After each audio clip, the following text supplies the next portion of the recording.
Cet homme a nagé en mer pendant 3 jours et 3 nuits. Au moment où il était sur le point de suffoquer, il a enfin refait surface et a respiré à plein poumon. Mais en tournant la tête, il a aperçu ses compagnons. Mauvaise nouvelle. Les 2 survivants accrochés à des débris flottants étaient déjà à l'agonie. Ryan a immédiatement balayé les environs du regard.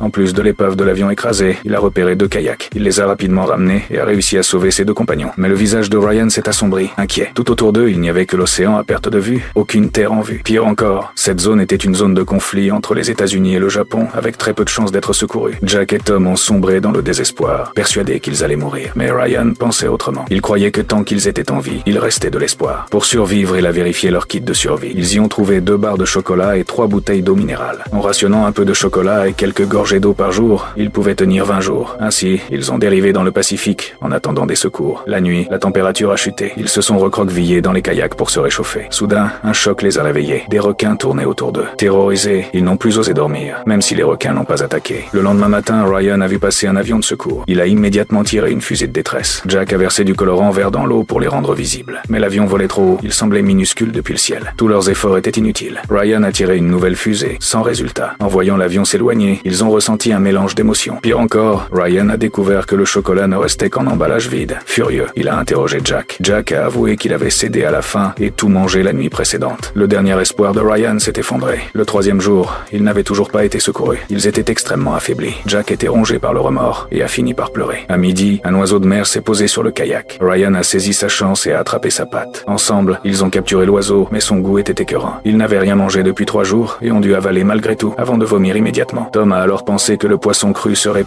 être plus facile à supporter. Ils ont utilisé la chair de l'oiseau comme appât et l'ont jeté à la mer. Après 5 heures d'attente, ils ont attrapé un gros poisson. Jack, rongé par la culpabilité, a vu la nourriture avec honte. Ryan et Tom lui ont pardonné et l'ont invité à manger avec eux. Ils ont partagé le poisson morceau par morceau. Riche en protéines, il n'avait cependant aucun assaisonnement. Ils ont survécu grâce à ce poisson jusqu'aux 18 jours. Leur peau était gravement brûlée par le soleil. Ils restaient à l'ombre autant que possible. Les photos de leur famille étaient leur seul soutien moral. La nuit, face aux étoiles, ils n'avaient plus la force d'admirer le ciel. Le calme précède toujours la tempête. Puis des vagues gigantesques ont frappé, encore et encore. Ils se sont accrochés au kayak en priant. La tempête a fini par passer et ils ont survécu. Ensuite, la pluie est arrivée. Ils ont bu directement la pluie et ont stocké l'eau. L'eau douce étant réglée, ils n'ont plus trouvé de poisson pendant plusieurs jours, alors ils ont ciblé les requins. Ryan a attrapé la queue d'un requin et a tiré de toutes ses forces. À 3, ils l'ont hissé sur le kayak et l'ont poignardé jusqu'à ce qu'il cesse de bouger. Même si la viande était difficile à avaler, il n'avait pas le choix. Le 27e jour, il dérivait toujours. Un jour, Ryan a entendu un moteur. Il a levé les yeux. Un avion volait bas. Il a immédiatement tiré une fusée de signalisation. Ils ont cru être enfin sauvés, mais l'avion s'est éloigné. Alors qu'ils désespéraient, l'avion a soudain fait demi-tour. Mais ils ignoraient qu'il s'agissait d'un avion ennemi.